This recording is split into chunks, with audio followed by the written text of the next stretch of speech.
Welcome back. Oh, I am excited for this next conversation. Barry Bergner joined us for the first time, and Barry's been in the real estate industry for a long time. And well, first, welcome, Barry. How are you?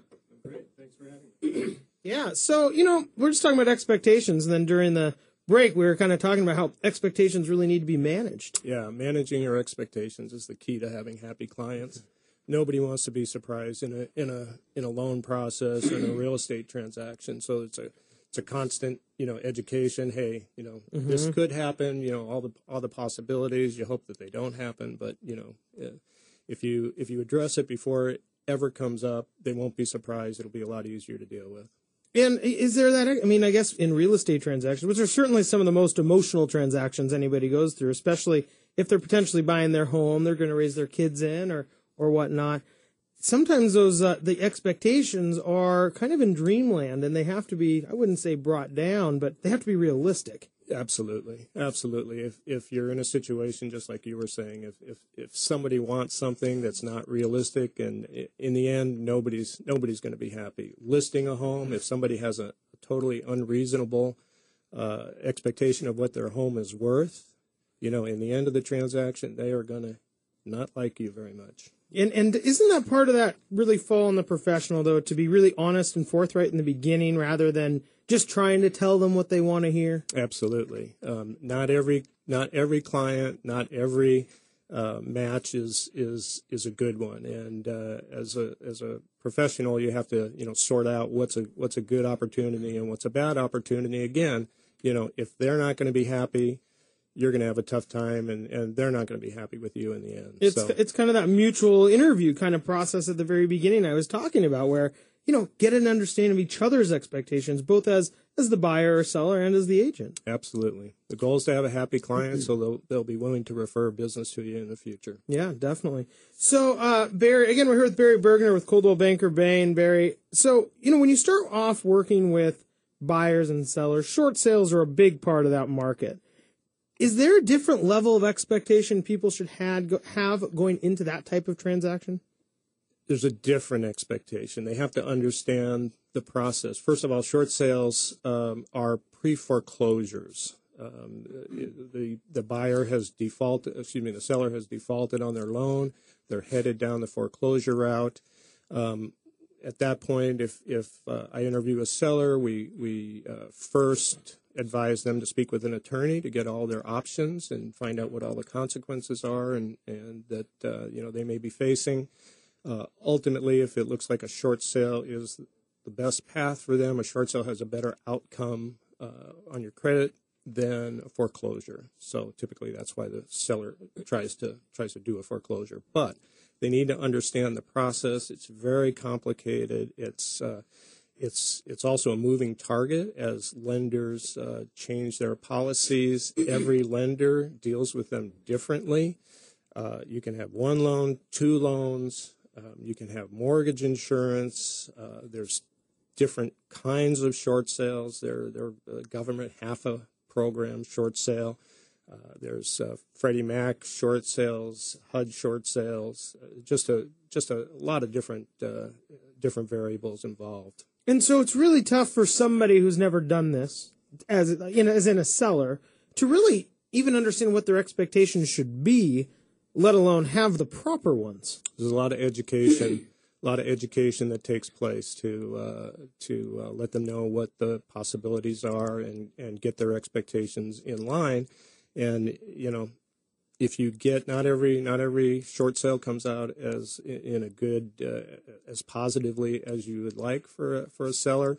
At that point, you have to kind of go back and revisit some of the things that you discussed before. There certainly aren't any guaranteed outcomes with a short sale for the seller or the buyer. So, I guess that was my next question. I'm glad you said that because, for the buyer also, that's a different expectation. It's not just your traditional, let's go in, we'll make an offer, and then we'll move in 30 days. Sure. And I work with both buyers and sellers with short sales. And as a listing agent, one of the key components of keeping a short sale together is keeping the buyer and the buyer's agent updated on what's going on. If the agent doesn't understand the process, explaining that process to them so that they can explain it to their client, keep their client engaged in the process, because it can take 3 to 5 months average. Can certainly take more time than that to close a short sale if it closes. And so I guess, so what would you say then a buyer really has to, I guess, concede if they're going into, and that's the market they're going to go into, because that's an expectation, right? I mean, just the time frame. I mean, they have to concede the fact they're going to move in quickly. They have to concede the fact that it's not going to, time would be a big one, right? Yeah, absolutely. First of all, no, the first thing is the price that you agree with the seller may not be the price that you wind up paying. It's in some cases, in some types of short sales, it is an approved price by the lender. More often than not, it's not. So when the lien holder comes back and negotiates with the buyer, you've got to prepare them for that. So again, when that happens, they don't get upset. That, I thought this was I knew this was a possibility, and it makes it easier to deal with. Again, the time frames involved, 3 to 5 months, and if a short sale is going to take 5 months, until the 4th month, you don't know that that's actually going to close. So, and then it's all hands on deck, isn't it? And then it's all, I've got one right now. We just got approval yesterday, and the lien holder's giving us till June 29th to close this sale. So we'll see if whether that's doable or not. Yeah, and that's a pretty quick close these days. Very quick. When rates are at all-time lows, lenders get backed up. I mean, just to, if you haven't done the inspection, there's a lot that go on in 3 weeks. Exactly. And in the short sale process, typically your time frames don't start until you get that lender approval, because from a buyer's standpoint, they don't want to be investing money in an inspection, on an appraisal, if they're not even going to get lender approval. In addition to that, the lien holders will give their approval, but there'll be terms associated with that, and then the seller has to agree to those terms. So, just another level, and they may not agree to those terms. So, short sales are not for every buyer. If you're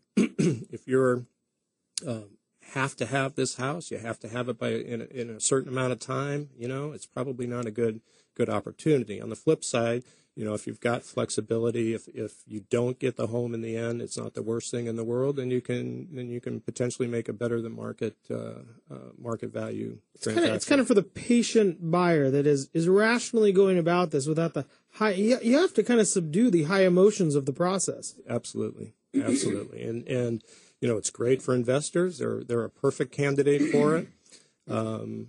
But again, the more education, the more you understand about the process, and you can educate your client, the more their expectations are in line with the process, and they can make intelligent decisions. I'm not the one making the decisions for them; they make them themselves. I just give them the information. Yeah, I mean, and the funny part is the sellers aren't even the ones making the decision. Nope. It's a bank.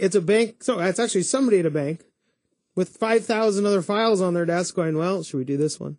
Yeah. Should we do this one?" Yeah, absolutely. And more often than not, you may be dealing with Bank of America or Chase, but they are not the ones that own the loan. So everything has to go back to the investors, and it's just a very time consuming process. Do you think that that's going to change the time consumingness? The amount of time the amount of time it consumes. I mean, I know it's gotten shorter than it was a year ago or 18 months ago. Yeah, it definitely has gotten better as banks have more experience. When this whole thing started and short sales became so prevalent in the marketplace, lenders, lien holders didn't have the staff to deal with it, and they had to gear up. Well, we've been in this 2-3 years now, and so things have gotten better. The government is creating new requirements for certain types of short sales, which will shorten the amount of time that lien holders have to respond. I'm more of I believe it when I see it. And well, again, that's the expectation. Oh, they're going to respond in 30 days, and now you have an upset buyer or seller. Yeah. So it's always, if they do, maybe they will. We'll see. What are we're here with Barry Bergner with Coldwell banker Bain. Barry, what are some of the biggest questions you get when people start going down the road of this process, and how do you help them really understand what their expectations should be based on those questions? Well, for buyers, I think buyers tend to look at it as just a normal transaction. They enter into it, they agree to a price, and they think that the agreement that they sign with the seller is the agreement. And everything with a short sale, because the lien holders are going to come up short. They're not going to get the money that they're owed. They're the ones that get to approve the contract with the seller and the buyer. And the seller's just signing off. I mean, it's not their money at that point. They're walking away with zero. On the other hand, if they can get a better price, potentially at the end, if there's a deficiency judgment, that deficiency judgment can be smaller. That's the balance that was forgiven, basically. So with the buyer, you've got to explain the whole process, all about, like we were just talking about, the different lien holders, the complexities, and it's really education. With the seller, again, we definitely refer them to attorneys. We want them to talk to attorneys. We can't give legal advice. For example, I could never say to a seller, don't make your payment this month. Right. That's not for me. I can't say that. That's advice an attorney needs to give them, because there's consequences to not making your payment. So with that, the goal with a seller is, we're trying to get at the end of the transaction, assuming it ends, is we want them to be free of it, period. Deficiencies waived, and that's the end. They can go on with their life. A lot of times we get that. More often than not, we get that. Sometimes we don't. And again, just levels of expectation. Hey, you might have to contribute some money to get them to release the lien and release that deficiency, their deficiency rights. So, I mean, really, it puts a lot of things up in the air. I mean, when you look at, to say the least, you start thinking about the expectation of a buyer, and it's tough to manage that. The expectation of a seller. I mean, these are much more windy roads than point A to point B. And the pay is the same. And they pay you the same, right? Yeah. As a matter of fact, one of the things that's up for negotiation is, and it's actually not really negotiation, is the commission. So the lien holders can approve or disapprove or negotiate the commission that we receive down. So in addition to being much more work, it can be for a reduced commission amount as well. Well, that doesn't sound like a good deal for you. A lot of people need help. Well, there's a lot of people in the market that economic times have been difficult. People have been losing their job, and people need good quality help. And I'm not getting rich doing short sales, that's for sure. But I made a lot of people. I made a lot of people's lives better. The knowledge factor of that too, with being able understanding that if you can sell your house short.